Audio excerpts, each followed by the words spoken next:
like Barat should win against the Arenas. Like, even if you don't win, you're able to get out of lane faster. And I feel like that's going to be the determined thing. ONIC, they pick up a Harith. Technically not a marksman, but a traditional gold laner here. And now they answer with a Claude as well as the Eudora. Yeah. This looks like the most standard draft Aurora has shown in quite a while here. So I think this one, they realize it's not about the draft anymore. No. Like, there's only so much the coaching staff can do. Now it's 100% on the players.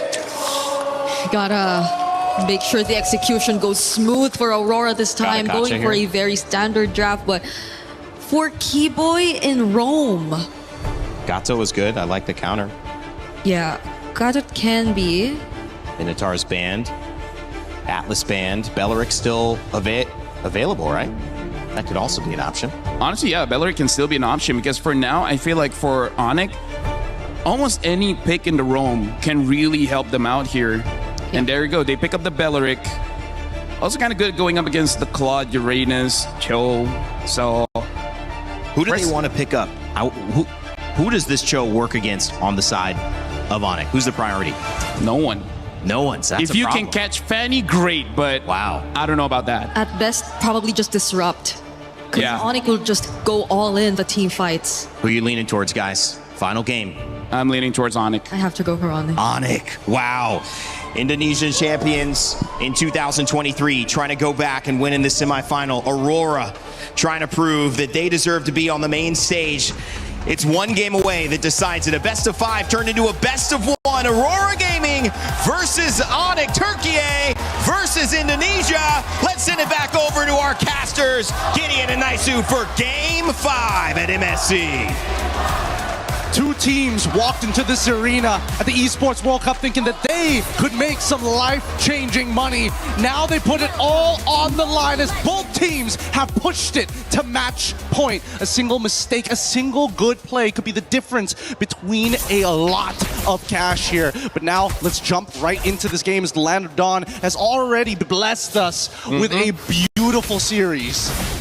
And even this draft, Gideon, for game 5 brings us, I feel like, back to the fundamentals, you know, for the most part. Even if you look at Aurora Gaming lineup, our panel talked about it, there's no more things surprising yourself in the draft. It's pretty standard. There's only so much that the coaching staff can do. It comes down to that execution. ONIC on the same foot, pick up some of their best heroes across the lanes here. Again, to see potentially Kyrie on this Fanny and Kaura having the Harith here, there's something that can be said for the movements, the way they move around the map alone can set things in pace. Let's set the stage here, because so far, Aurora, you can tell, that top side is definitely going to be their strong side. Lunar playing a much better game this time around, not having to deal with the Esmeralda, but against the Barats, it's going to be a lot easier to kind of outmaneuver and control this lane better, especially since it's a no-go lane. Nobody's going to die here. There's nothing to worry about. But on the bottom side is where it gets interesting. And I was wondering in the draft whether or not, you know, this Cho was going to be the difference maker. Yeah. Both sides had to take Purify in this case, so it's a general neutral lane. But knowing Sigibum, he's played this matchup against the Harith many, many times before in the previous year. We can see this pressure already on these green camps of Kyrie. Pago takes some shots here. Part of the health, he's going to have to get on out of there. This is one of the difficult things for Pago to deal with. You know, when asked the question, who's the best target for those kicks? Who's the best person to go for? And it's honestly, it's Kyrie, but as mobile as a Fanny is, that's a tough task to take here. First turtle up for grabs. ONIC's going to start it up. Lunar kind of gives that information, but Tienzi's not anywhere near it. So first objective, turtle, going to ONIC. They're just uninterested. There's just no reason to fight for it as of right now. Not until they have that kick to start developing a dedicated lead. And ONIC recognize this, right? Sans immediately takes the way of the dragon on their side in case they can find a moment to snowball this even further. The mid duos have been doing really, really well and have adapted a lot throughout the matches. Now they're going to go down towards their insurance policy. Carol getting a really good freeze here onto Sigibum. And this is where it starts to get dangerous, right? If Sigibum unfortunately uses his BMI too early, there's a chance he gets run down by Kelra with his Zaman Force. It's almost to be on the other side. Loopy using the flicker. Daytona's welcome into the wall. There's the follow through. Nice kick from Sans into the turret. First blood for Kyrie. They find 2. Now they're looking for a 3rd. Luna trying to get away here. He's got a sliver of health. Jump back in. There's the counter punch. Taking out Kyrie and Pagu. With the G Kundo, will be able to get away. No follow-through damage. It's a trade, the 2 for 2. God, that was hot. Pagu, what a, wow. Let's look at this one more time, because again, the play coming in from Sans was good, right? He flickers on over to guarantee the kick to the right side, but that third hit of G Kundo, breaking it up at just the right time, allowing Lunar to survive this, and also using his Purify. He probably should have used it slightly earlier, but it doesn't matter. He got the damage off of his shield, and even for ONIC's side, they don't mind this trade at the end of the day. So what if Lunar gets it? We'll eventually be able to deal with it later down the line. So for now, those who found the kills have the money to go even further. TNZ and as well as Kyrie dead even right now, but only a slight lead, 1 level lead for TNZ. I wonder how many times Sans will try to replicate that. You know, take the kick, take that way the dragon from Pagu, utilize the kick himself, or does he take something else? You know, between Rose's ultimate, that Thundering Wrath can be beneficial too. So Sans will have his work cut out from him, but like we just saw, pretty good here. Skypiercer now picked up for TNZ, the second turtle coming through. All right, TNZ has to play for cleanup here. They can initiate, walk back, wait for a little bit, and then clean up later. Kyrie, he's got the Heptaseas already ready to go, and he wants to make sure that when he gets on top of a target, that target dies straight away. So now you can see that at least from between ONIC and as well as Aurora, they're constantly trading. They're constantly trading the HP. Okay, again, way the dragon held on by Sans. There's the Daytona's welcome. You know, right on the mark. Kyrie coming through. Consecration already going to be used. Quarter the health on the turtle. TNZ will secure it. Fight breaks out. Blazing duet, not enough. Keyboy will fall, and then another trade. Kelra has some space to work with. A whole lot of battle spells used up as well. And TNZ will get away with the iframes here on that Hirara. He's dancing around here. Kelra playing a dangerous game. And you can tell by that positioning, unfortunately, the Zaman Force might not be enough there. ONIC now trying to set something up. They want to see Sigabum, but they don't notice him just yet. He's hiding in the bush, and the denial of information has caused ONIC to give up on the dive. Okay, they're going to get forced out of there. They wanted to make a play, but luckily Sigabum has that protection. Pagu, there's the kick right on cue. Purify's still available. Now it's pop. Kyrie joined the fight, swinging on through, gets stunned, Thundering Wrath down. Pagu trying to get away, burns the flicker. He will survive. Neither team falling in the exchange bottom. You can tell how antsy both sides are. Sigma luckily doesn't get his recall canceled, but that will mean that bottom tier 1 is under threat. They are willing to trade topside, but at least from Kyrie's POV, easily is able to dodge out of the right ability. Sans, does he get the turret? Oh, it's almost. One auto attack. It's as good as gone. Yeah. Take a little bit longer to take that one down, but pretty much ONIC just trying to find what they can across the map here.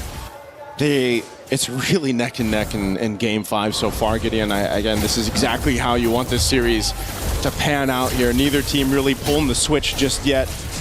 Pedal to the metal, but right now it's going to be a tier 1 that falls on our side. Whoa, already some pressure there. Rosa burning the flicker to survive. Actually, Sans burning his flicker, and now trying to secure that purple buff. They do just that. Pagu forcing himself out of side of the jungle. So this is just a battle for buffs and just tier 1s. And you know that Hirara generally has a bit of an advantage in these moments, especially with slight leads on their sides. Best part yet, the iframes making it even harder, especially since you can control the timing of when you decide to drop down that falling maple. In the meantime, though, as we can see Aurora alongside with ONIC contesting for the space at this point, the main contestant is having control over this mid lane. If we see TNZ make a mistake here, luckily he doesn't walk into the lane, goes for the Lethal Wanderer instead and lets Sigabum actually absorb this wave. ONIC miss out that opportunity. Okay, waiting patiently here too. Last turtle of the game, 1 for 1 across both sides for this objective. ONIC will play it a little bit slow. Keyboy waiting, he's got a flicker available. Conceal going to be used. He's going to force the fight for this third turtle anyway. They get stunned in their tracks. Kyrie jumping through, takes the turtle away. Daytona's welcome. Into the wall he goes, and Rosa's gone. Now Pagu, nowhere to run either as he's collapsed down by ONIC. They got the objective and the kills. That was a hot play coming in from ONIC. It felt calculated beginning to end. The timing of Keyboy utilizing his Wrath of the Dryads, not to mention just an amazing flicker Detona's welcome right onto Rose's face. Nothing they could do at that point. They reached, they grabbed, and they caught the ball out of the air from Aurora. Let's look at this replay one more time, because as Kyrie makes this play, it catches afterwards, but it catches just enough. With Rosa already down in TNZ, having no combo points to actually go into his iframes, literally nothing you could do there. And that's the thing too, the fact that it's broken walls and you have this Fanny, you can utilize a little extra opening on these turtle pits or eventually the Lord pits, something that you can do here. So Kairi can kind of just swing on through into those fights, following through the rapid drive. They're going to do it again onto the tier 2, already forcing the fight and Sigibum is gone! Where did he go?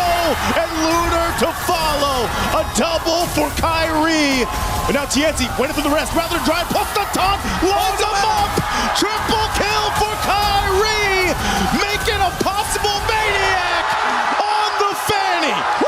A statement being made by ONIC right now as they're looking to crack open bottom side tier 2, and they've evened out this score. 3.2k lead in their hands. Things are getting extremely dangerous for Aurora. Sigibum, he's got to be careful here. That BMI is literally his only lifeline. Just watch, as soon as the BMI drops, you see that Kelra said, hell no, we dive in this. We're sending the Goon squad to take him out. And they line this up so well for the whole team, but for Kairi just to make those plays again on this Fanny. How do you keep track of them? I mean, we've asked the question all darn MSC. How do you keep track of Aurora? Well, when you put the Fanny in the hands of someone like Kairi or any of these specialists, this is what you have to deal with too. It feels like its own iframes. It's tough. It's really tough. Kairi has been playing a really strong game here. Those cables have been ultra accurate at dodging some key abilities from the side of Aurora. Even Lunar, I think he can't be that frontline that they're hoping that he can be right now. He hasn't won his lane hard enough. And with the 8 extra assists, well, technically 5 extra assists that Lutfi has been able to gain for himself and to chastise Waldron, he is so thick. Luckily, Lunar is able to get one of his own. This Lord is being started up here, holding it at half health. ONIC with a clear lead. They have control of this. They might be able to just go ahead and secure this. It looks like they are going to do just that as TNZ is up top. They have the information, and ONIC will play around now with this first Lord secured. Man, Mitrio has been playing a phenomenal game here for the side of ONIC. And unfortunately, for the side of Aurora, they've missed their window to develop their snowball even further, with a Maniac being given over to ONIC's side, resetting them from all that early game pressure that they were applying. Now they have to hope that Sigibum gets the right items at the right time here, because TNZ can only do so much. He's so close to finishing the Golden Staff. So close here. Lord slowly approaching that bottom side. Again, with this kind of lead, Sigibum just needs more time. He just doesn't have enough firepower here, and if they take out Rosa, so much damage of this profile for Aurora Gaming is expended. And they slowly walk this one in. This Lord coming down to this bottom side. Keyboy popping the conceal, looking for a potential flicker play. Lord's going to go ahead and charge into the base turret. They already pop off some damage, trying to keep them at bay, and Lunar has to disengage.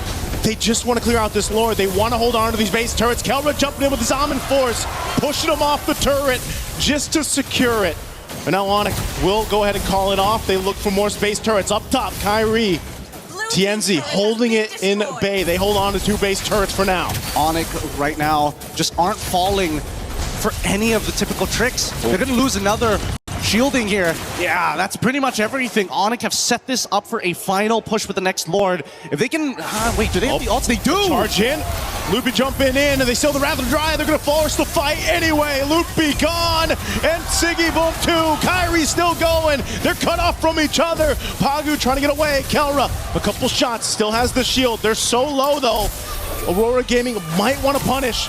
They're still following through. TNZ has mobility, but they will rely on the conceal to get away. And Sans, he's ready to intercept every single time. ONIC, they are well connected right now. And Aurora, they've tried a couple of feints here. Yep. They've tried a couple of motions where Pagu is trying to bait a reaction out of ONIC, but they're just not flinching anymore. And I think that confidence is starting to build up. It's surmounting to some real damage in Kelra. He's not dropping the ball. Same goes for Sans. Look at the disparity of damage dealt by the key members here of Aurora Gaming. TNZ there at the bottom, Sigibum there at the bottom, and look at the difference for ONIC. Such a big difference in terms of damage, and that's just because of how these team fights have played out. ONIC has all the room to work with, especially for counter up provided by this team that Sigibum has just been trying to catch up. And we know this, Gideon, when you are delayed this much on that power spike for the Claude, it's really tough to get back into the zone in this one. It is hard, but at the same time, they've got some decent wave clear on their end between TNZ, Sigaboom, and as well as Rosa. They should be the ones who are proactively trying to work together to clean these lanes, while Pagu and Lunar needs to delay lanes. On the opposite end, ONIC very happy to be in this position. You know, they still have access to those steel cables, and Kyrie can do whatever he wants. Go to top side, set up the wave, reset the Lord again. They can do this all day, all night. They gotta clear out that bottom wave here. They do just that. Half health on this Lord. ONIC has control. Looking to see if they can bait something from Aurora Gaming. Doesn't happen. So objective secured. We'll have to see Aurora Gaming's lineup if they can defend once again. Already losing one base turn on the last push. They maintain 2. Are they in a position to withstand another push in? Aurora decided not to. So now that they decided to, you know what? We're going to let the Galore come in. There's a pretty good chance that they lose all their inhibitor turrets. And that's a dangerous decision to make, because all of this is so that they can get to the 42K mark where they have an option to maybe try and get a good team fight down to turn the tides. But I don't know how they're going to get neutral objectives. And until we see a full wipeout on ONIC's end, I don't think Aurora necessarily can push through just yet. Keyboy walking in on that bottom side here. Lord already in the base. Still has a flicker available. The Lord's actually going to go down very quickly from Aurora Gaming, so they maintain it. They still have some waves pushing in. ONIC might look to take down one base turret, this mid lane, as Kelra jumps forward. Already, Rocket's going to force the flicker route now. They're trapped under the turret anyway. Rosa's gone again, and Pagu trying to buy the time off the kick. Kyrie might chase him down. The rest of the team's going to force the fight in the base. Kyrie joining them now. Sigaboom with the blazing duet to clear out the lanes. They just want to stay in the game, but Kyrie keeps them together, and now they'll disengage. They still have this wave, but ONIC's too low. Oh my goodness, the item swap right at the very end there. Sigaboom, holy cow. Holy cow. That was a dangerous moment. If it wasn't for that Rose goal, he would have died to the cutthroat coming in for Kyrie. They are out to get him. Yeah. The checkbox is simple. Wait for the stun to come out of Rosa. Once TNZ is down to only one combo point, then it becomes very easy to get on top of Sigaboom, especially since so many times he walks up to try and dish out damage to specifically Lutpian as well as Keyboy. I think that's where you see a lot of the vision starts to narrow down. He's got to open the mind back up here. He's got to look for different angles. His main concern really is going to be Kelra and Kyrie. Once those go down, there's a good opportunity that Aurora can win the fight afterwards. Win a crown purchase from Kelra to make a play of his own here, but I'm trying to figure it out. Can Rosa actually find a good opportunity to stun someone? Because Kyrie never shows. That's such a tall task here for Aurora Gaming. Playing on the back foot the past 10 plus minutes, or essentially this whole game. They're looking for a way to potentially turn this over in their favor, but there's just so much they have to do. They're gonna go ahead and scout out. I think the main point of contention is, do they actually try to contest this Lord when it comes up? You know, it's not gonna be evolved just yet unless for some reason ONIC delays it enough to go ahead and go through that, and I fear that if it is an evolved Lord, it's gonna be tough. But look at this pressure already up top. Immortality swapped in by TNC. Rapid Dryad used as well. Wait. So an attempt here, but now ONIC, what do they want to do? Look at the coverage. Look at the coverage for Lutpi as well as Sans. Beautiful push and pull here.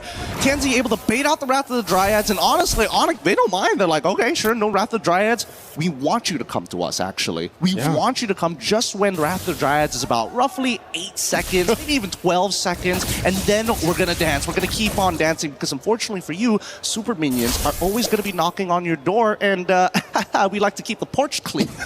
And they got a Fanny. They can play the long lane if he wants to, right? Kyrie can go ahead, put pressure there if he needs to, but he's going to wait for this purple buff to be up. They know this Lord is up.